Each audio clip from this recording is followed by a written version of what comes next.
Hello दोस्तों, video में आपका स्वागत है। मैं हूं राकेश कुमार और आप देख रहे हैं GIS NCERT।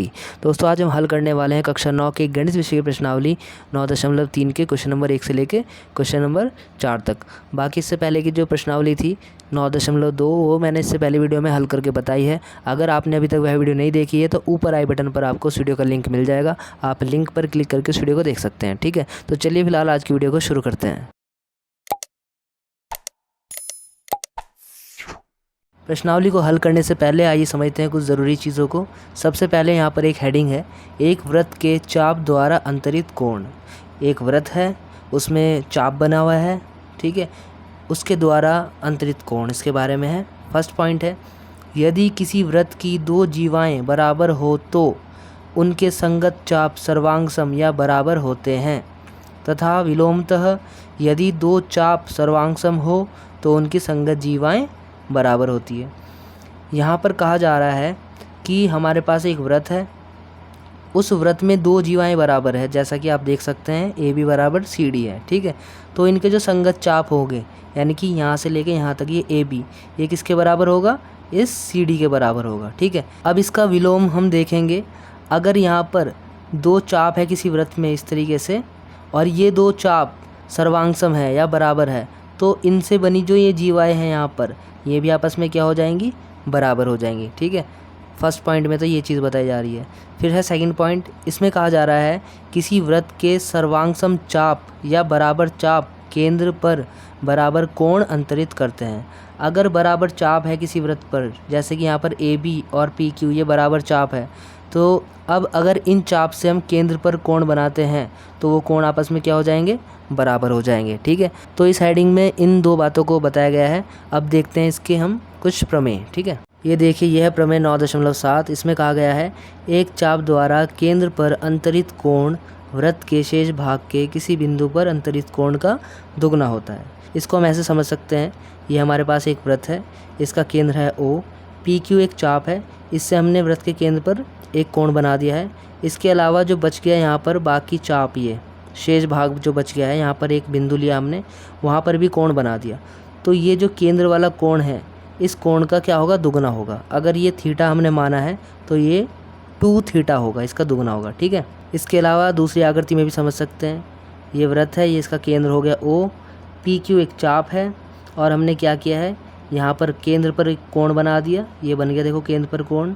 इस चाप को यहाँ पे मिला दिया देखो केंद्र पर, ठीक। जैसे यहाँ पर इस चाप को हमने केंद्र पर मिलाया था इस तरीके से, ऐसे यहाँ पर भी ये काम कर दिया। तो यहाँ पर तो इस तरीके की लाइन आई थी हमारे पास, लेकिन यहाँ पर एक सीधी लाइन आ गई ऐसी, ठीक है। तो यहाँ पर ये कोण बन गया, और बाकी जो शेष भाग बच गया, ये एक बिंदु यहाँ पर लिया, यहाँ पर भी हमने कोण बना दिया उसको इस चाप से मिला करके इस तरीके से, जैसे यहाँ पर मिलाया था ना, ठीक है। तो अब जो यहाँ पे कोण बनेगा, ठीक, ये बन गया यहाँ पे थीटा, तो जो ये वाला कोण होगा जो केंद्र पे बना है, वो इसका क्या होगा, दुगना होगा, ठीक है। शेष भाग पर बने कोण का दुगना होगा। कौन सा कोण, जो केंद्र पर बना है, ठीक है। तो ये यहाँ पे आप देख सकते हैं ये अर्धवृत्त है, तो अर्धवृत्त में तो हमेशा यहाँ पे 90 का मिलेगा, ठीक है, और यहाँ पे 180 का। अगर ये 90 का है तो ये उसका दुगना होगा, यानी कि 180। वो आपको देख के ही पता चल रहा है, क्योंकि एक सीधी रेखा है तो ये 180 डिग्री का कोण है, ठीक है। थर्ड वाली आकृति में अगर आप देखेंगे, यहाँ पर भी वही हमने काम कर दिया। ये पूरा चाप हो गया PQ, केंद्र पे कोण बन गया ये, ठीक। एक शेष भाग पे यहाँ पे एक बिंदु लिया, वहाँ पे कोण बन गया, तो ये वाला कोण जो है इसका दुगना होगा, ठीक है। तो ये ही प्रमेय यहाँ पे कह रही है, ये मैंने आपको बता दिया है। अब देखते हैं इसकी प्रमेय 9.8। अब देखिए, यह है प्रमेय 9.8, और इसमें कहा गया है एक ही वृत्तखंड के कोण बराबर होते हैं। कोण PAQ बराबर कोण PCQ। ये देखिए वृत्त दे दिया गया है, और यहाँ पर जो ये कोण बने हैं एक ही वृत्तखंड में बने हैं, यानी कि एक ही साइड ऊपर की ओर, ठीक है। तो ये कोण बराबर होंगे, तो ये है PAQ, देख सकते हैं आप, बराबर PCQ, ठीक। अब एक चीज़ आपको याद रखनी है, नोट कर लेना है, अर्धवृत्त का कोण समकोण होता है, जैसा कि मैंने ऊपर आपको बताया था। ये अर्धवृत्त है, तो यहाँ पर जो कोण बनेगा वो समकोण होगा इसमें, ठीक है। अब देखिए, यह प्रमेय 9.9, इसमें कहा गया है यदि दो बिंदुओं को मिलाने वाला रेखाखंड उसको अंतर्विष्ट यानी कि कंटेंट करने वाली रेखा के एक ही ओर स्थित दो अन्य बिंदुओं पर समान कोण अंतरित करे तो चारों बिंदु एक वृत्त पर स्थित होते हैं, अर्थात वे चक्रीय होते हैं। कहने का मतलब है यदि दो बिंदुओं को मिलाने वाला रेखाखंड, यानी कि ये ए बी, ठीक है, दो बिंदुओं को मिलाने वाला रेखाखंड हो गया ये, उसको अंतरिष्ट करने वाली रेखा के एक ही ओर स्थित, इन दोनों बिंदुओं को अंतर्विष्ट करने वाली रेखा कौन सी है, यही है ए बी, इसके एक ही ओर स्थित, ठीक है, ये देखो एक ही ओर स्थित दो अन्य बिंदुओं पर सी और डी पर समान कोण अगर बन रहा है तो ये चारों बिंदु क्या हो जाएंगे, एक ही वृत्त पर स्थित होंगे, अर्थात ये चक्रीय होंगे, ठीक है। तो ये कहा जा रहा है इस प्रमेय में। अब समझते हैं चक्रीय चतुर्भुज यानी कि साइक्लिक क्वाड्रिलेटरल। एक चतुर्भुज ABCD चक्रीय कहलाता है यदि इसके चारों शीर्ष एक वृत्त पर स्थित होते हैं। तो चक्रीय चतुर्भुज क्या होता है, चक्रीय चतुर्भुज ऐसा चतुर्भुज होता है जिसके चारों जो शीर्ष हैं एक वृत्त पर स्थित होते हैं, जैसा कि आप यहाँ पर आकृति में देख सकते हैं ABCD देख सकते हैं आप, ये एक चतुर्भुज है लेकिन चक्रीय है क्योंकि इसके जो शीर्ष है एक वृत्त पर स्थित है, ठीक है। अब देखते हैं प्रमेय 9.10। इसमें कहा जा रहा है चक्रीय चतुर्भुज के सम्मुख कोणों के प्रत्येक युग्म का योग 180 डिग्री होता है। यानी कि जो ये चक्रीय चतुर्भुज है इसमें आप सम्मुख कोणों को अगर देखेंगे और जोड़ेंगे तो दोनों का योग कितना आएगा, 180 डिग्री। यही काम यहाँ पर होगा, ठीक है। चक्रीय चतुर्भुज में सम्मुख कोणों का योग कितना होता है, 180 डिग्री, ये आपको याद रखना है, ठीक। फिर है प्रमेय 9.11। यदि किसी चतुर्भुज के सम्मुख कोणों के एक युग्म का कोण 180 डिग्री हो तो चतुर्भुज चक्रीय होता है। अगर कोई चतुर्भुज है हमारे पास और उसके सम्मुख कोणों को अगर आप जोड़ते हैं और वो आ जाता है 180 डिग्री, तो समझ जाना कि वो एक चक्रीय चतुर्भुज है, ठीक है।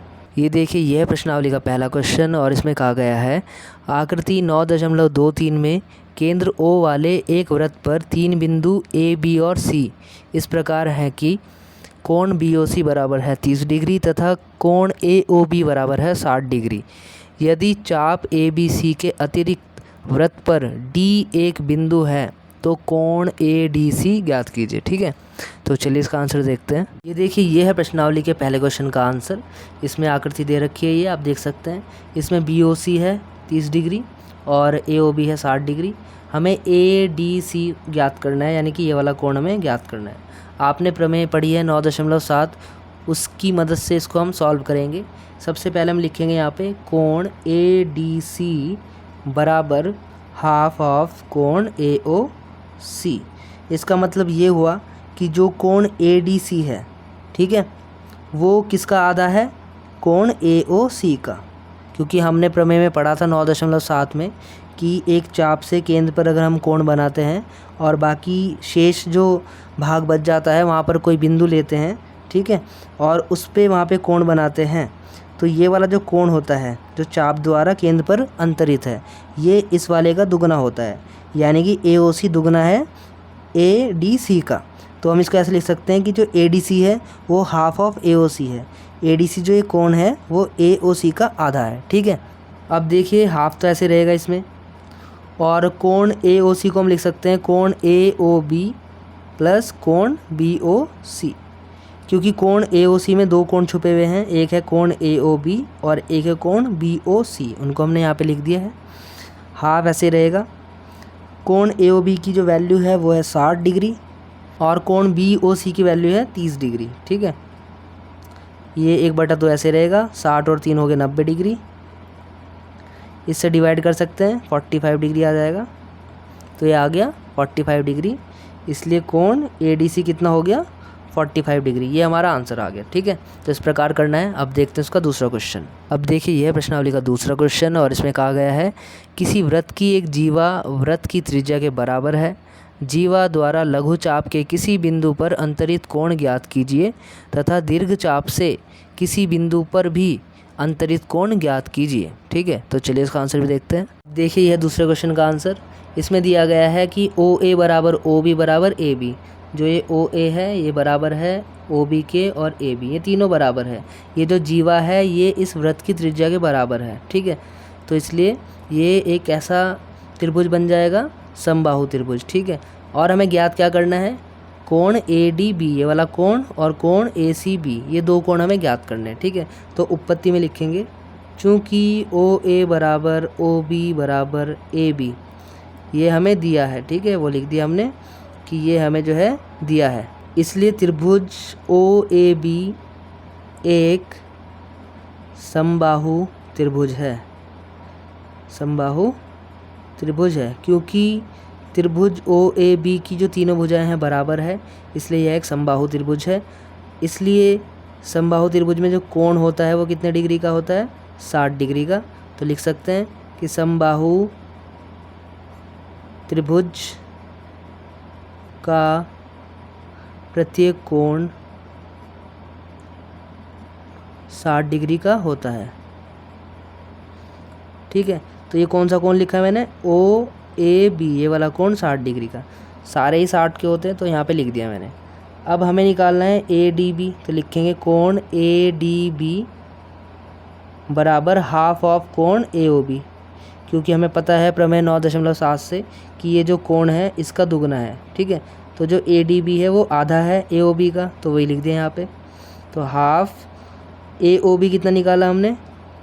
60 डिग्री, क्योंकि ये भी 60 है, ये भी 60 है, ये भी 60 है, तो ए ओ बी की जगह हम लिख देंगे 60 डिग्री।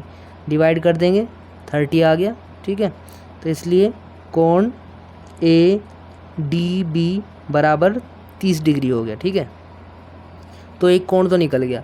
अब हम लिखेंगे चूँकि ए बी सी व डी एक वृत्त पर स्थित है। ठीक है, आप देख सकते हैं ए बी सी डी एक वृत्त पे स्थित है, इसलिए ए बी सी डी एक चक्रीय चतुर्भुज है।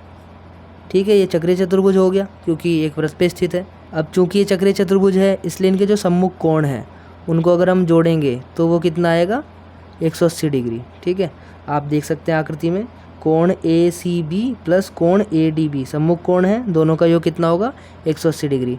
लिख भी देंगे यहाँ पे कि यह है चक्रीय चतुर्भुज के सम्मुख कोण, चक्रीय चतुर्भुज के सम्मुख कोण है, इसलिए इनका योग 180 डिग्री लिख दिया हमने। ठीक है, अब ए सी बी तो देखिए ऐसे रहेगा, ये हमें पता नहीं कितना है। ए डी बी अभी हमने निकाला था 30 डिग्री, वो ऐसे रहेगा बराबर 180 डिग्री। ए सी बी ऐसे रहेगा, 180 भी ऐसे रहेगा, 30 इधर प्लस में है, इधर आएगा तो माइनस में हो जाएगा। ठीक है, ये माइनस में हो गया, इसलिए कोण ए सी बी बराबर कितना बचेगा? घटाएंगे तो 150 डिग्री। तो ये इसका आंसर आ गया। ए डी बी भी हमने निकाल दिया और कोण ए सी बी भी हमने निकाल दिया। ठीक है, तो अब देखते हैं इसका तीसरा क्वेश्चन।